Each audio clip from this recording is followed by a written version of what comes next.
Bienvenidos a Palabras sin Filtro, un podcast donde la Biblia no se disfraza y la verdad no se negocia. Con el pastor Chenny Reyes nos metemos de lleno al libro de Romanos, verso por verso, capítulo por capítulo.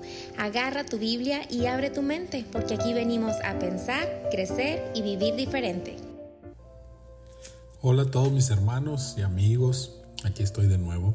Les saludo con mucho contentamiento, con mucha alegría en mi corazón de poder volver a llegar a ustedes a través de este medio y poder seguir aprendiendo juntos de la palabra de Dios.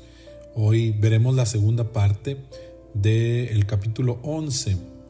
Estamos cerrando esta sección de 3 capítulos que hablan acerca del papel de Israel, cómo contempla Dios a Israel dentro de su plan de salvación. Y el día de hoy vamos a cerrar algunos temas con respecto a esto, así es que le invito para que entremos sin más preámbulo a esta última sección que comprende los capítulos 19 al 36.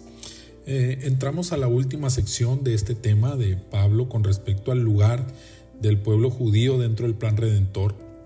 Y el apóstol hasta aquí nos ha dejado ver el pasado, el presente y el futuro de la nación. Hemos dicho que Israel fue escogido desde los patriarcas, desde Abraham, para ser los depositarios de la ley y de la revelación de Dios, del Dios verdadero. Sin embargo, pues ellos tropezaron en cuanto a la fe, y a pesar de ser el pueblo escogido, muchos de sus compatriotas no creyeron al mensaje, y eso había abierto la puerta para el pueblo gentil. Sin embargo, Pablo deja claro que eso no significa que Dios haya desechado a su pueblo para siempre, ni que lo haya sustituido como muchos creen.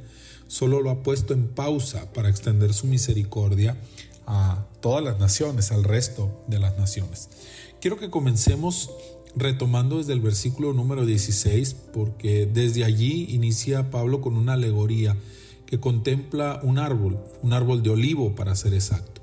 Pablo comienza con la idea de que la elección de Dios sobre Israel es completa, diciendo que si las primicias de la masa son santas, también el resto lo es. Esto bien puede hablar acerca de los patriarcas o bien de los primeros cristianos. Todos ellos eran judíos, es decir, el remanente que por la fe se ha mantenido y que a través de ellos el resto también es santificado. Es decir, sigue siendo escogido a pesar de su momentánea obstinación a la incredulidad.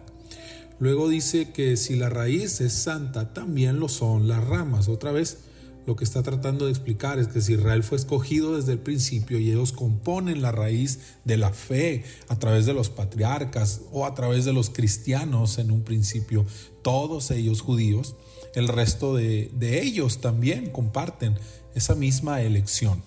No para salvación de manera individual, sino colectivamente como nación en el plan de salvación de Dios. Ahora, Pablo desarrolla más este ejemplo de la raíz y de las ramas para explicar cómo es que el pueblo gentil había llegado a integrarse a la fe. Dice que para que eso fuera posible, algunas de las ramas del árbol fueron desgajadas, es decir, arrancadas, y en su lugar fueron injertadas ramas de olivo silvestre. La imagen aquí obedece a la agricultura de ese tiempo y de esa región. En esa parte existían 2 clases de olivo, al menos en una clasificación general. No lo sé si dentro de esa clasificación había más subespecies, pero en un sentido general había 2 clases de olivo. El olivo de huerto, es decir, el que se cultivaba, del que se sacaban las aceitunas, el aceite para consumo humano, para el uso de los hombres. Y existía otro tipo que era el olivo silvestre, que crecía solo y que se utilizaba únicamente para el consumo del ganado, porque su fruto no era tan bueno, era de mala calidad, no era un fruto deseable, no era utilizable para el ser humano. Pablo dice aquí que en algunas ramas fueron desgajadas y se le injertaron ramas de olivo silvestre, lo cual no es una práctica rara, es demasiado común esta práctica del injerto de ramas silvestres en olivos de huerto de buena calidad. Hay que aclarar, el olivo de huerto representa a Israel, a los judíos, y el olivo silvestre representa a todos los que no somos judíos de nacionalidad. Y le decía que esta práctica del injerto no es una cosa extraña que el apóstol se inventó por ahí, sino que es una costumbre muy común. Y cuando lo entendemos, nos damos cuenta del verdadero propósito de Dios, de ese aparente rechazo de Israel y de la inclusión de los gentiles, ya que esta práctica se realizaba para conservar la vida del olivo del huerto. Es decir, que cuando el árbol de olivo perdía fuerza y capacidad de dar fruto, los hortelanos le cortaban las ramas más viejas y en su lugar injertaban ramas tiernas de olivo silvestre, ya que ellos sabían que esto le regresaba vitalidad al árbol y lo hacía rendir fruto nuevamente. Era una relación de ganancia, de ganar para ambas partes. No estaban desechando al árbol de olivo, no lo estaban reemplazando con un árbol de olivo silvestre. Por el contrario, se estaba fortaleciendo al olivo del huerto y al mismo tiempo estaban compartiendo la savia rica del árbol de huerto a los injertos de olivo silvestre para que estos dieran buen fruto. A diferencia del que daban los olivos silvestres, que era de mala calidad, cuando el olivo silvestre era injertado en el olivo de huerto, este comenzaba a dar buenos frutos. Y Pablo le habla entonces al pueblo gentil y les dice: el Señor desgajó las ramas del olivo de su huerto y ustedes fueron injertados y ahora están recibiendo las riquezas de la gracia y de la fe. Pero no se jacten en contra de las ramas que fueron desgajadas, porque Dios no rechazó el árbol. La raíz sigue siendo judía y de ella ustedes se siguen alimentando. Así como Jesús le dijo a la mujer samaritana, la salvación viene de los judíos. Por eso es que Pablo dice que la restauración de Israel va a resultar en algo increíble. Ayer lo veíamos, ¿no? Que si la desobediencia de Israel resultó en salvación para el pueblo judío, ¿cuánto más será de bendición la restauración de Israel? Porque ellos siguen siendo la raíz del árbol. Porque es cuando el olivo de huerto que se había debilitado es restaurado, las ramas silvestres injertadas en él también son vivificadas junto con él. El apóstol continúa diciendo a sus hermanos gentiles: no te creas superior por el hecho de que muchos judíos hayan sido cortados para que tú fueras injertado. Porque si ellos fueron cortados fue por su incredulidad, y si tú estás injertado es por la fe. En ese sentido, ambos estamos iguales, dice Pablo. Estamos en la misma condición y en la misma dependencia de la fe para permanecer en el árbol. Así que no sean soberbios, les dice. No te creas mucho, sino sé temeroso. Este ser temeroso habla no de tener miedo, sino de una conciencia profunda de Dios. Es decir, un respeto ante la imponente realidad de Dios. Considerarlo tal cual es. No es como muchos dicen en nuestro folclore, ¿verdad? El Diosito, ay Diosito, o tatita Dios, como dicen otros, ¿verdad? No es así, es contemplarlo como es realmente en su verdadera naturaleza. Es el soberano, el Señor, el Rey de Reyes, el que tiene en su mano el poder y la autoridad sobre todas las cosas. Eso es indispensable para seguir unido al árbol, el temor. Creo que en una buena medida, mis amados, el que muchos hoy se alejan de Dios y de su iglesia tiene que ver con la falta de temor en el pueblo de Dios. Es decir, nos falta tanta conciencia y respeto por la realidad del Dios omnipotente. Hemos llegado a creer que Dios, como que si Él nos debiera algo, que al ir a la iglesia, al servicio, le hacemos un favor a Dios. Aquí estoy, Diosito, para que no te entristezcas, para que no te agüites, como decimos por acá. Vine a visitarte para que tengas quien te adore. Jesús no es ese tipo hippie del amor y paz que tratan de vendernos el día de hoy. Él es Dios y es justo y es celoso. El día que lo percibamos con ese temor y con ese respeto, creo que seremos conscientes del gran privilegio y de la gran misericordia de la que estamos participando. Pablo les hace una advertencia a los gentiles y les dice: si Dios en su justicia cortó ramas que eran naturales del árbol, es decir, que nacieron con él, a los judíos, ¿qué te hace pensar a ti, gentil, que fuiste injertado, que Dios no puede cortarte a ti si tú dejas de creer. Ahora Pablo les da un consejo y nos da un consejo. Toma en cuenta la bondad y la severidad de Dios. Es decir, estos dos elementos, la bondad y la severidad, bailan juntas en una danza de intercambio. Son dos lados de una misma moneda. Ambas cosas van de la mano. Dios es bondadoso con los que creen, pero es severo con los que no. Así es su justicia. La severidad contra Israel le dio oportunidad a los gentiles de experimentar su bondad, y eso es algo que no se debe tomar a la ligera. Tú eliges, dice el apóstol, permanecer en su bondad o enfrentar su severidad. Ambas cosas pueden pasar. ¿De qué depende? De la fe. Creer de verdad y tener esa conciencia constante de Dios nos mantiene unidos a su bondad. No es que tú te portes bien para que Dios te muestre su bondad, mi hermano, no. Es que sigas creyendo y sigas aceptando que lo necesitas, que necesitas ser justificado, ese es lo que te hace permanecer. De otra forma, también puedes ser cortado, dice Pablo.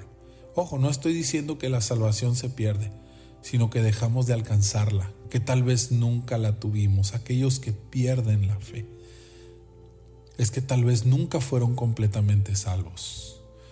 Por otro lado, el apóstol asevera la posibilidad de que quienes fueron desgajados pueden ser reinjertados por Dios, dando a entender que Dios puede reinsertar a Israel dentro de la salvación, y que eso no debería sorprendernos, porque si pudo injertar un olivo silvestre que no pertenecía, que era contra naturaleza, es decir, de forma sobrenatural, es decir, nosotros, el pueblo gentil, ¿cuánto más será posible para Él volver a injertar las ramas que ya estaban en el árbol pero que fueron desgajadas?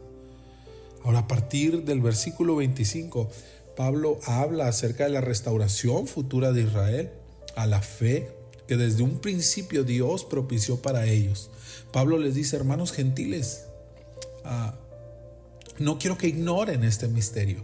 Y con misterio no se refiere a algo que está oculto ahora, sino algo que había estado oculto, que venía siendo un misterio. ¿Por qué Dios pareciera haber dejado a su pueblo desde que Israel nació? Pero ahora les había sido revelado que este aparente rechazo de Dios hacia Israel no era sino la oportunidad de ingresar al pueblo gentil. Y esto se refiere al propósito divino detrás del endurecimiento parcial y temporal de Israel, para que no sean arrogantes, dice, para que no crean que Dios los prefirió por encima de Israel. No crean que esto es que Dios los prefirió a ustedes y los rechazó a ellos. No, sino que es un propósito doble: darles a ustedes la oportunidad de alcanzar la gracia y la misericordia de Dios, porque ustedes eran olivos silvestres, no eran del olivo original. Pero al mismo tiempo está tratando de recuperar a su pueblo, de provocarlo a celo. Y en efecto, eso es lo que anuncia que va a suceder en el futuro. Dice: hasta que haya entrado la plenitud de los gentiles. Y esta frase puede ser muy debatible, ya que muchos pudieran decir que entonces sí, ya Dios tiene determinado quién se salva y quién no. Pero si lo interpretamos desde el contexto de todo lo que hemos venido viendo en los capítulos anteriores, podemos entender que a lo que se refiere es que hasta que todos los gentiles hayan tenido la oportunidad de escuchar la predicación del evangelio y hayan tenido la oportunidad de aceptar por fe la justificación. Pablo menciona de forma profética que cuando esto pase, cuando la plenitud de los gentiles hayan tenido acceso a la fe, todo Israel será salvo.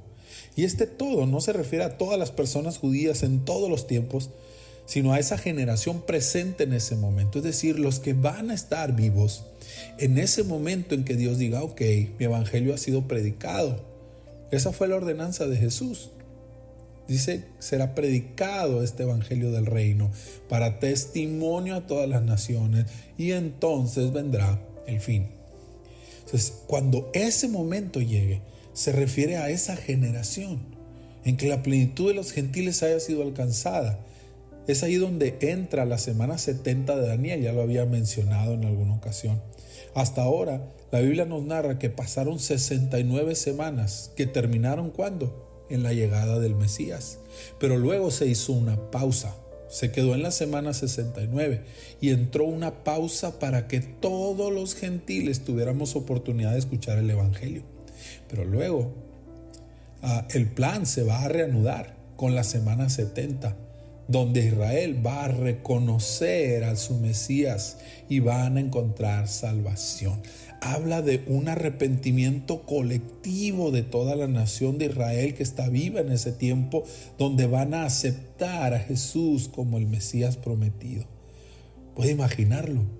En un momento Dios va a remover ese endurecimiento parcial y temporal que había en ellos para dejarnos a nosotros entrar. Lo va a levantar, ese espíritu de estupor, y van a ver con claridad de nuevo y van a reconocer a Jesucristo como el Mesías, el Hijo de Dios. Y Pablo hace alusión a un pasaje de Isaías en el capítulo 59 y dice que de Sión vendrá un libertador y va a quitar el pecado de Israel, trayendo arrepentimiento y trayendo restauración. ¿No le parece increíble que somos parte y que pudiéramos ser testigos de esa parte de la historia?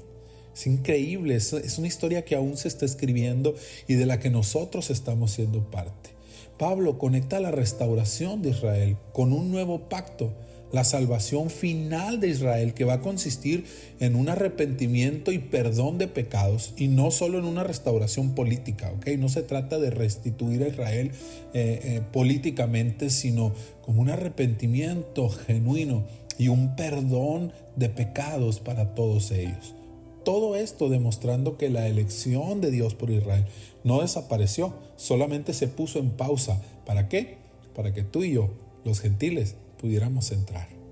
Luego el apóstol dice que la enemistad de Israel con Dios es por nuestra causa, es decir, para alcanzarnos con el evangelio a quienes no somos judíos, pero que eso no elimina la elección de Dios, sino cumpliendo su promesa hecha a los patriarcas de ser bendición a todas las familias de la tierra. Y eso lo podemos ver. Israel como nación sigue siendo un ejemplo de bendición, a pesar de toda la opresión que han podido experimentar a lo largo de la historia. Siguen siendo punta de lanza en muchos temas como economía, tecnología, ambientalismo.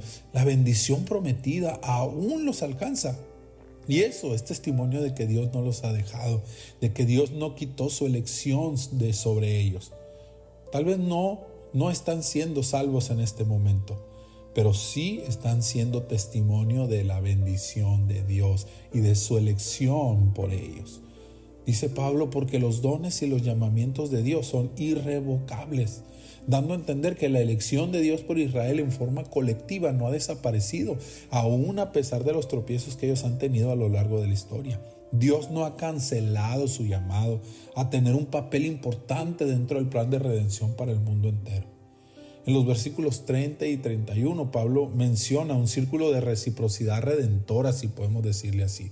¿Qué significa eso de reciprocidad redentora? Bueno, permítame explicárselo más fácil si recuperamos el ejemplo del olivo, el árbol del huerto que se estaba debilitando, lo recuerda, y el hortelano tuvo que cortar algunas ramas, y eso permitió que las ramas de olivo silvestre pudieran ser injertadas y dieran buen fruto, gracias a la savia que el árbol producía.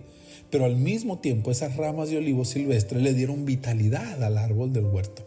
Lo que Pablo quiere decir es que la desobediencia de Israel al evangelio le abrió la puerta al mundo gentil, que fue insertado no porque fueran buenos o porque tuvieran buenos frutos, sino por gracia, para que también a través de ser testigos de esa gracia, el pueblo judío sea movido a celo y regresen a la fe genuina y abran su corazón a la fe del evangelio. Pablo dice que todos, refiriéndose tanto a judíos como a gentiles, fuéramos sujetos a desobediencia para que la misericordia se manifestara a todos. ¿Qué quiere decir esto? Que la salvación es por gracia y no por mérito propio. Hizo que todos necesitáramos de un Salvador y que todos necesitáramos el evangelio. Nos salvó por gracia, por misericordia.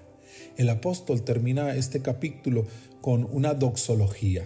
¿Qué es esto de la doxología? Es una expresión de alabanza. Pablo se da cuenta de la gran revelación que acaba de ser compartida y no duda en expresar su admiración y está conmovido profundamente por lo que ha entendido. Dice, oh profundidad de las riquezas de la sabiduría de Dios.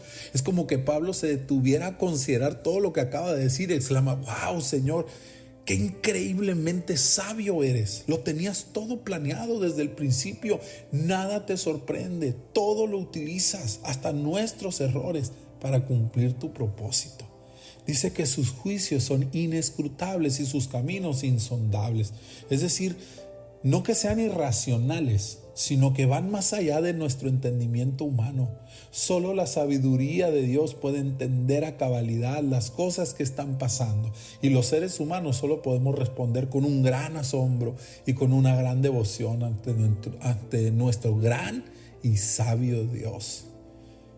¿Quién puede decirle a Dios qué hacer? Dice Pablo. Es absoluto en su justicia. Además, Él no le debe nada a nadie. Todo es por gracia. Nada es retribución a nuestro esfuerzo. Todo es un regalo de su amor. Es decir, anula por completo el orgullo humano. Y Pablo termina este capítulo con una afirmación pequeña en extensión, pero enorme en su significado. Porque de Él, por Él y para Él son todas las cosas. Es decir, Él es el origen. También Él está presente en todo el proceso, nunca deja de estar en control y Él es el final o el propósito de todo. Él va a usar todas las cosas, de igual forma los tropiezos de Israel como su restauración para su gloria. Qué increíble capítulo, ¿verdad? Qué maravilloso entender todo esto y de cómo Dios ha estado en control de toda la historia humana y cómo Israel ha seguido teniendo ese papel, aún a pesar de su equivocación. Pero su equivocación Dios lo usó para nuestro bien y nuestro bien Dios quiere usarlo para el bien de ellos. Y al final, Él se lleva toda la gloria. Gracias por estar aquí en Palabras sin Filtro. Qué bueno es poder abrir la Biblia juntos y descubrir lo que Dios tiene para nosotros, versículo a versículo. Te invito a que no te pierdas la próxima sesión porque seguimos aprendiendo, creciendo y dejando que la palabra transforme nuestra vida. Nos escuchamos pronto. Bendiciones.